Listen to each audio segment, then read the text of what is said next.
This is the overhead console out of a Mazda CX5. It's the sunglasses case, which recently failed because this is a toggle switch that's meant to go places, but it's absolutely welded into position, stuck.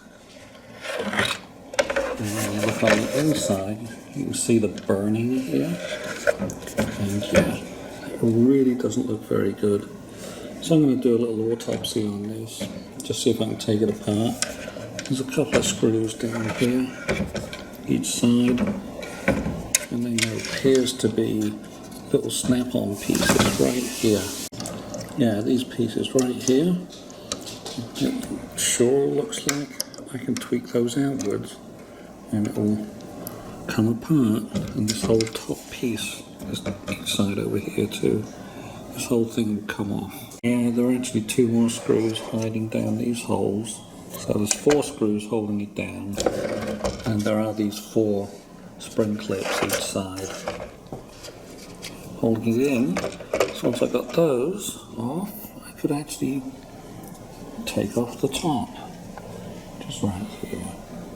I suppose that's how you get to the light bulbs if they failed. A little tricky. This is the sunroof switch. Apparently there was nothing wrong with that, but this thing right here, that is just melted. The top's just melted over. Huh.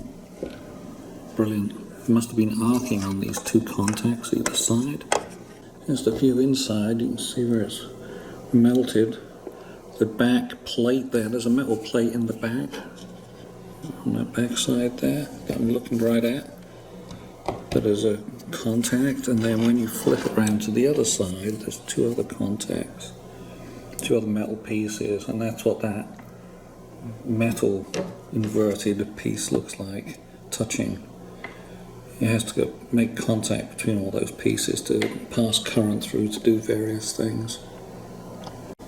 Okay, so the plan is I'm going to try and remove this white piece of nylon inside the melted plastic and see what happens after that. I haven't got some of those pieces off of there. I notice when I stick a little screwdriver in here, it's starting to move a little. So I'll continue trying to get this thing out.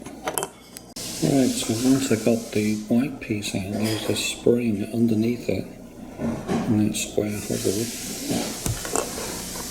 Yeah. Interesting. Must be some kind of indexing device. Now, this piece is a real struggle to get out.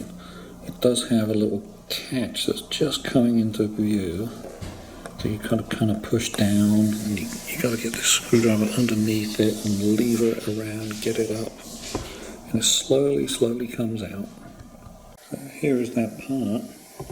You can see the little claw teeth on the side. That's what holds it in. There's a piece of foam in the middle that's still got some flex in it. It kind of acts a bit like a spring. So that part is meant to spring out against the other bits, but it was getting held by the melted chunk. So here is what's supposed to happen with this brass piece. It fits in here, connecting both sides, the common power probably, and the receiving side. This is plastic position, so it's just off. This one sets it to work with the doors. And over here it's on. And it's supposed to just drag its way across, but somehow it melted. Got stuck and melted. Yep, just using the hacksaw to cut the top of that off. I'll clean it up.